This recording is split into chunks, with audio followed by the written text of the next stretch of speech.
सी नज़र आती है। ज़बान के बहुत ज़बरदस्त काम हैं।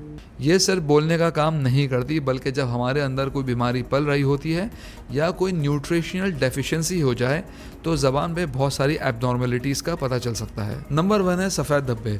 एक नॉर्मल सेहतमंद शख्स की ज़बान हल्की सी गुलाबी और थोड़ी सी खुरदरी होती है, यानी बिल्कुल चिकनी नहीं होगी। आप हाथ लगाएं तो हल्का सा खुरदरापन भी महसूस होगा।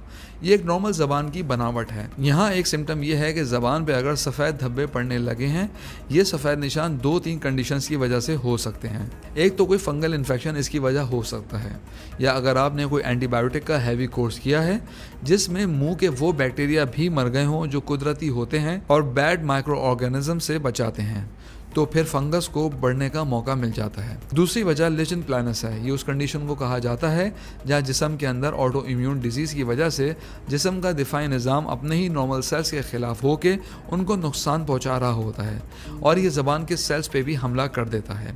कोई भी ऑटो इम्यून डिजीज़ लेशन प्लानस की वजह बन सकती है, जिसमें ज़बान पर सफ़ेद निशान पड़ जाते हैं। और एक वजह ल्यूकोप्लाकिया है। अगर ज़बान पे सख्त से सफ़ेद धब्बे हों जो खुरचने से भी नहीं हट रहे हों, तो फिर ये एक सीरियस इशारा है जो कैंसर को भी इंडिकेट करता है। हर तरह से ज़बान पे आने वाले सफ़ेद निशान डॉक्टर को ज़रूर चेकअप कराएं। नंबर 2 है स्ट्रॉबेरी टंग। लाल स्ट्रॉबेरी जैसे बारीक बारीक दानों वाली ज़बान भी कुछ बीमारियों का इशारा होती है, जैसे कि विटामिन B3 की कमी की वजह से ऐसा हो सकता है। विटामिन B12 और फोलेट की कमी इसकी वजह हो सकती है। इसके अलावा स्ट्रॉबेरी जैसी ज़बान स्कारलेट फीवर जो एक बैक्टीरियल इन्फेक्शन है उससे हो सकती है और एलर्जी भी इसकी वजह बन सकती है। नंबर 3 है स्मूथ टंग। जैसा कि हमने पहले भी जिक्र किया है कि नॉर्मली ज़बान को हाथ लगाएं तो वो हल्की सी खुरदरी होती है।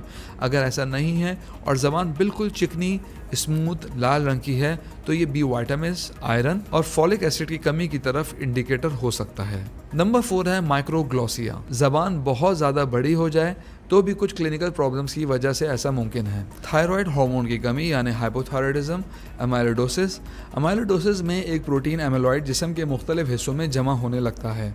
दिल, गुर्दे, जिगर, नर्वस सिस्टम सभी अंदरूनी अज़ा मुतासिर हो सकते हैं। ज़बान के टिश्यूज़ में भी प्रोटीन जमा होने लगते हैं तो ये बड़ी ज़बान की वजह बन सकते हैं। ज़बान ना सिर्फ हमारी तहजीब और शख्सियत की अक्कास है, बल्कि आज के बाद हम इसे अपनी सेहत का ख्याल रखने के लिए भी इस्तेमाल कर सकें।